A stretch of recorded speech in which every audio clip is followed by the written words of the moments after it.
Bonjour à toutes et à tous et bienvenue dans cette troisième vidéo du chapitre 2 sur la chaîne Un brin de japonais. Alors dans cette vidéo, comme vous avez pu le voir dans le titre, nous allons apprendre à donner les jours ainsi que leur durée. Alors ça peut être très simple dit comme ça, mais vous allez voir, il va y avoir plein de petites particularités. Avant de commencer la vidéo, n'hésitez pas à vous abonner, à laisser un commentaire et à partager cette vidéo à ceux qui souhaitent apprendre le japonais. On va commencer sans trop tarder.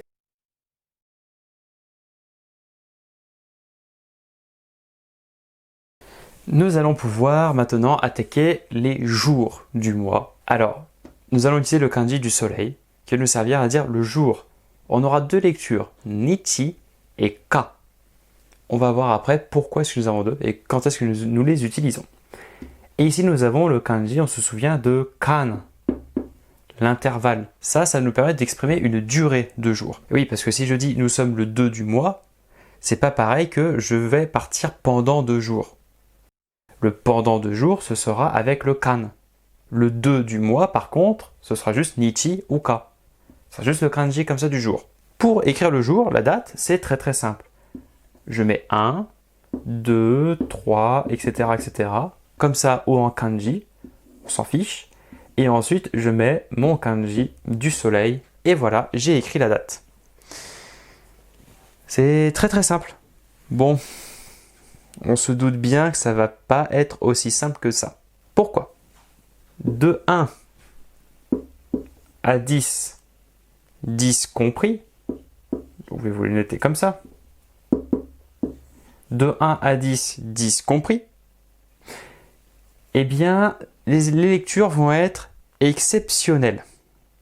Ouais, c'est-à-dire de 1 à 10, on va pas utiliser nichi, on va utiliser ka, et les lectures vont se rapprocher. Vous vous souvenez, lorsque nous comptions l'âge avec tsu, hitotsu, futatsu, etc., et bien là, la lecture va se rapprocher énormément.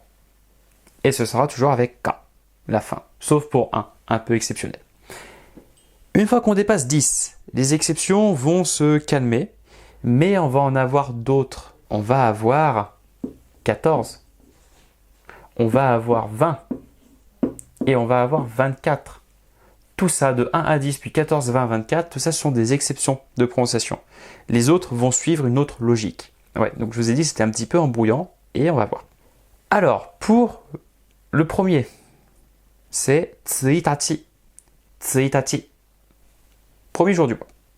Le deuxième jour du mois, là on va commencer la logique avec ka. Ça va être futsuka. Futsuka. On voit bien futatsu, futsuka, on a un petit peu la même logique. Le 3, c'est mika. Mika. Attention au doublement du ka. Le 4, c'est yoka. Yoka. Encore une fois, doublement du ka. Le 5, itsuka. Itsuka. Alors, il faut bien faire attention parce que itsuka veut dire le 5e jour du mois et itsu peut aussi être un pronom interrogatif pour dire quand. Donc, si je dis à quelqu'un, itsu desu ka? Quand est-ce que ça aura lieu? Quand? Itsuka, un jour. Itsuka, le 5 du mois. Itsuka a beaucoup de sens, donc faites attention. Ici, c'est bien pour dire uniquement le 5 du mois. Itsuka. Le 6e jour du mois, muika. Muika. Le 7e jour du mois, nanoka. Nanoka. Le 8, yoka. Yoka. Attention, allongement sur le 8. Le 9, kokonoka. Kokonoka. Et le 10, toka. Toka. Attention, l'allongement sur le 10 ne se fait pas avec un U comme nous avons pu le voir jusqu'à maintenant, il se fait bien avec un O. Nous avons une vingtaine de mots en japonais, donc l'allongement va se faire avec un O. En voici un. Et ensuite, une fois que nous avons passé 10, hop, on quitte la zone des exceptions, donc 11, 12, 13 jusqu'à après 15, 16, 17, 18, 19. Et là, la logique est tout autre. 11. On sait le dire ça, c'est zuichi. Zuichi. Et ensuite, je vais juste rajouter mon kanji et cette fois-ci, il va prendre la lecture nichi. Ça va me donner zuichi nichi. Zuichi nichi. Le 11e jour du mois. La même logique, le 12, zuni nichi. Le 13, zusan nichi. Et le 14, eh bien, On l'écrira pareil, hein, 14 plus nichi. Mais en fait, ici, c'est 14. On reprend la même lecture qu'avec le 4. Et on rajoute juste 10 devant 14. Bon. Le 15, 15 nichi. Même logique. Le 16, 16 nichi. 17, 17 nichi. Le 18, 18 nichi. Le 19, 19 nichi. Il n'y avait pas 19 nichi, mais 19 nichi. Comme nous avions kudi pour dire 9h et pas kyudi. Bon, petite exception, mais c'est les lectures, elles sont comme ça. Le 20e jour du mois, pof, exception. Hatsuka. Hatsuka, on se rapproche un petit peu de la lecture hatachi que nous avions avec les 20 ans. Hatachi, 20 ans, Hatsuka, le 20e jour du mois. Après, on quitte la zone des exceptions, donc 21, c'est quoi 20? C'est nizu, 21, nizu ichi, donc 21, nizu ichi, nichi. Je rajoute le kanji, nichi. Le 22, nizu ni nichi. Le 23, nizu san nichi. Jusque-là, tout va bien. Et le 24, hop, on retourne sur une exception. On va faire exactement comme pour le 14, c'est-à-dire nizu yokka. Nizu yokka. 24. Et ensuite, je continue la logique. Nizu go nichi. Nizu roku nichi. Le 7, on se souvient, c'était nizu shichi nichi. Tout à fait. Le 28, nizu hachi nichi. Nizu kunichi. Le 30, pas d'exception, hein. C'est que le 20 qui est exceptionnel, donc sanzu nichi. Et ensuite le 31, sanzu ichi nichi. Voilà. On a absolument tout. Pour poser une question à quelqu'un, quel jour du mois? Quel jour précisément? Eh bien, tout simplement, à la place de mettre un nombre, ici, je vais rajouter, donc on va écrire comment prononcer, mon fidèle nani. Et évidemment, devant un N, il va se prononcer nan et pas nani. Nannichi. Nannichi, quel jour? Nannichi desu ka? Et je veux répondre le 20e jour du mois, donc le 20, je peux dire hatsuka desu. Nannichi desu ka? Hatsuka desu. Quel jour? Le 20. Voilà comment on peut l'intégrer dans une petite conversation. Un petit peu compliqué les jours, je vous l'accorde. Maintenant, pour parler des durées de temps. C'est pas compliqué du tout. Alors là, les durées, c'est extrêmement simple. Nous avons le kanji kan, et on va juste rajouter kan derrière ce que nous avons appris, sauf pour 1. Le 1, ça ne fonctionnera pas. Ouais, on ne pourra pas dire tsuitachi kan, ça n'existe pas. Le 1, on va l'écrire pareil, sauf qu'on va devoir dire ichinichi. Ouais. Alors, tsuitachi, le premier jour du mois, ichinichi, une durée de 1 jour. Et là, il n'y a pas de kan. Oui, je vous l'avais dit que les jours, ça pouvait être un petit peu embêtant. Bon. Après, à partir de 2, par contre, là, ça devient simple. C'est quoi 2? C'était futsuka. Donc, je vais dire futsuka kan. Le 3, c'était mikka. Donc, une durée de 3 jours, mikka kan. Le 8, c'était combien? On se souvient? Yoka. Donc, 8 jours, yoka kan. Le 10, c'était to, allongement avec le o, attention. Donc, to kakan. Tout simplement. Et pour les nichi, donc je vais dire, je pars 12 jours. Et je vais dire, zuni nichi kan. Zuni nichi kan, une durée de 2 jours. Zuni nichi kan. Vraiment pas compliqué du tout pour exprimer une durée en termes de jours. Une fois qu'on sait compter le premier jour du mois, le deuxième, le troisième, etc., eh bien, il nous suffira, pour exprimer une durée de jour, mettre kan, sauf pour 1, qui sera ichinichi, petite particularité. Et si jamais je veux poser la question, eh bien, pendant combien de jours? Parce que nannichi, se souvient, c'est pour juste dire quel jour. Mais si je veux exprimer une durée, je vais me demander combien de temps, je vais juste rajouter mon kan derrière et avoir nannichi kan.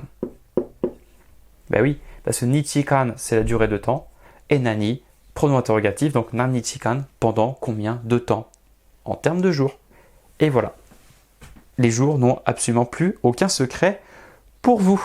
Maintenant, nous allons pouvoir voir comment dire aujourd'hui, demain, après-demain, hier, etc. Et aussi, on va voir les semaines. Cette semaine, durée de semaine, quelle semaine, semaine prochaine, dans 2 semaines, etc. On efface.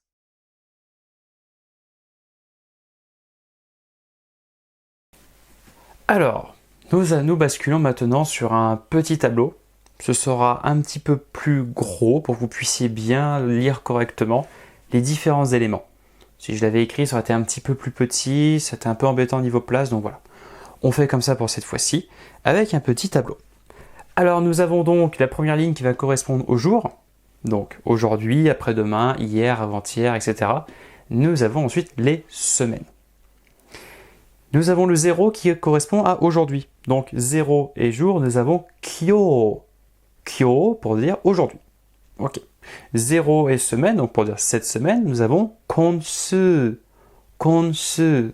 On reconnaît un kanji un petit peu similaire dans les deux, c'est le premier.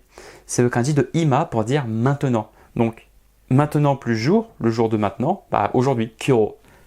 Maintenant plus semaine, la semaine de maintenant, konsu. Les lectures changent un petit peu, c'est normal, il va falloir vous y habituer. Konsu cette semaine. Maintenant, nous allons passer, donc nous avons plus 1, plus 2, moins 1, moins 2. Donc, en termes de jours, jour plus 1, c'est pour dire demain. Demain, ça va être ashita. Ashita. Ashita. Très très simple. Jour plus 2, nous avons asatte. Asatte. Alors là, la lecture change complètement. Mais si on regarde les kanji, on a juste rajouté un kanji au milieu entre le premier kanji qui signifie clair, lumineux, le akarui de ashita, et le hi de jour.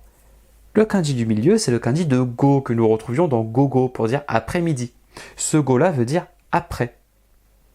Donc asatte, c'est le jour après-demain. Littéralement, après-demain. Donc jour plus 2. Jour moins 1. Donc ça peut parler d'hier. Hier, ça va être kino. Kino. Et le premier kanji veut dire précédemment. Donc le jour précédent, hier. Et ensuite, pour dire J-2, donc avant hier, on va mettre ototoi. Alors là, la lecture change complètement, mais les kanji, on remarque la même logique. J'ai le kino écrit, mais devant je mets un 1 pour dire un jour de plus hier. Donc avant-hier, ototoi. Si on résume, avant-hier, ototoi. Hier, kino. Aujourd'hui, kyo. Demain, ashita. Après-demain, asatte. Voilà. Les lectures ne font que de se modifier, c'est le japonais. Voilà. Il faut être habitué à ça. Ensuite, pour les semaines, donc on a juste vu la semaine 0, c'est cette semaine, c'est konsu. Dans les semaines, c'est beaucoup plus simple. Semaine plus 1. Donc semaine prochaine, ça va être raishu. Raishu. Le kanji semaine se lit bien su, on n'a pas de modification. Le rai qui est devant, c'est le verbe kuru pour dire venir. Donc la semaine qui vient, bah la semaine prochaine. Et comment dire J plus 2? Hop, je vous affiche les kanji à l'écran. On remarque et on a bien raishu à la fin, encore. Et on a juste rajouté un kanji devant qui va se dire ça. Ça va me donner saraishu. Et ce saraishu, raishu semaine prochaine, et le sa qui normalement en lecture tout ça c'est futatabi. Futatabi qui veut dire de nouveau, une seconde fois, encore. Donc la semaine qui vient une seconde fois, donc de nouveau, c'est pour dire dans 2 semaines. Voilà la logique en japonais. Et comment je peux dire la semaine dernière? La semaine dernière, c'est très très simple. Voilà, ça s'affiche à l'écran, c'est sensu. Le sen, c'est le sen de saki, qui veut dire précédent. Donc la semaine précédente, la semaine dernière, sensu. Voilà. Et à votre avis, comment je vais pouvoir dire il y a 2 semaines? Ça s'affiche à l'écran, c'est comme ça. Alors là, vous pouvez me dire, oh mon Dieu, mais il y a un autre kanji encore qui s'est ajouté au milieu. Oui et non. Ce kanji, ce petit truc, eh bien c'est le kanji de la répétition. Ça veut dire que j'écris ce petit signe-là, si et uniquement si, c'est le même kanji qu'il y a précédemment. En fait, au lieu de réécrire le même kanji, je mets ce petit signe-là pour être plus rapide, pour dire que le kanji précédent est répété. Je vous mets juste en dessous la traduction en fait. Voilà, c'est comme si c'était écrit ceci, donc 2 fois le même kanji. Et ça va se dire sen, shi, donc la semaine précédente. Il y a 2 semaines. Sen, shi. Vraiment très très simple. Petite précision sur les semaines. Et nous retournons au tableau. Alors, petite précision sur les semaines. Ça, maintenant, vous devriez être capable de le lire. C'est le kanji de la semaine qui est juste ici. Donc, su. Et oui, kan. Sukan, une durée de semaine. Donc, 1 plus sukan, issukan. Une durée d'une semaine. 2, nishukan. 3, sansukan. 4, bon, bah, on va pas dire yonsukan, on va plutôt dire 1 mois. Et pourquoi pas yonsukan. Donc ça, c'est pour parler des durées de temps en termes de semaines. C'est toujours le même principe. Hein. Ici, j'ai juste rajouté mon petit kan pour parler d'intervalle, de durée de temps. Et si je veux poser la question pendant combien de semaines, eh bien, j'ajoute mon ani. Ça va me donner nansukan. Nansukan, combien de semaines. Voilà, vraiment pas compliqué. Vous maîtrisez les jours du mois, les durées de temps pour les jours du mois, vous maîtrisez les durées de semaine, et vous savez dire avant-hier, demain, etc. Voilà, le japonais n'a plus aucun secret pour vous. Et nous voici donc arrivés à la toute fin de la vidéo sur les jours, ainsi que leur durée. Alors oui, c'est un petit peu plus compliqué que ce que nous avons vu précédemment avec les âges, où vous mettez juste 1, 2, 3 plus le kanji de l'âge. Ici, on peut faire pareil, 1, 2, 3 avec le kanji du jour, mais faites bien attention à toutes les exceptions de prononciation. Je sais que ça peut être compliqué au début, mais vous allez voir, c'est uniquement un peu de par cœur et vous allez très très vite vous y faire. La prochaine fois, nous verrons donc les mois ainsi que leur durée, suite logique de comment donner une date en japonais, jour, mois, et la vidéo encore après, ce sera bien forcément les années. Je vous souhaite à tous de passer une excellente journée et je vous dis à bientôt sur un brin de japonais.